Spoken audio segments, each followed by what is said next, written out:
How to grow a gaming channel on YouTube. In today's video, I will tell you 4 strategies by which you can grow your gaming channel and your gaming videos. Strategy number 1.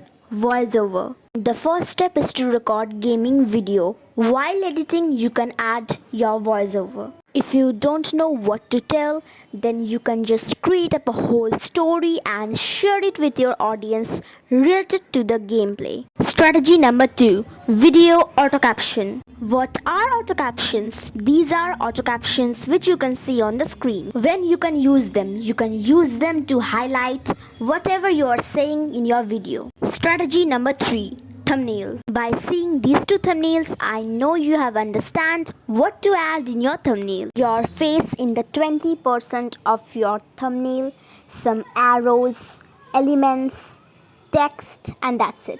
Strategy number 4. Trend jacking. So what is actually trend jacking? Trend jacking is when you make a video on the topic which is trending in your niche. So, growth YT, if we will follow these strategies, will our gaming channel grow?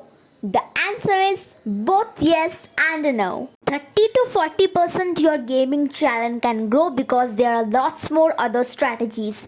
If you want a part 2 of this video, then do comment. In part 2, all the other strategies will be in a very detailed format.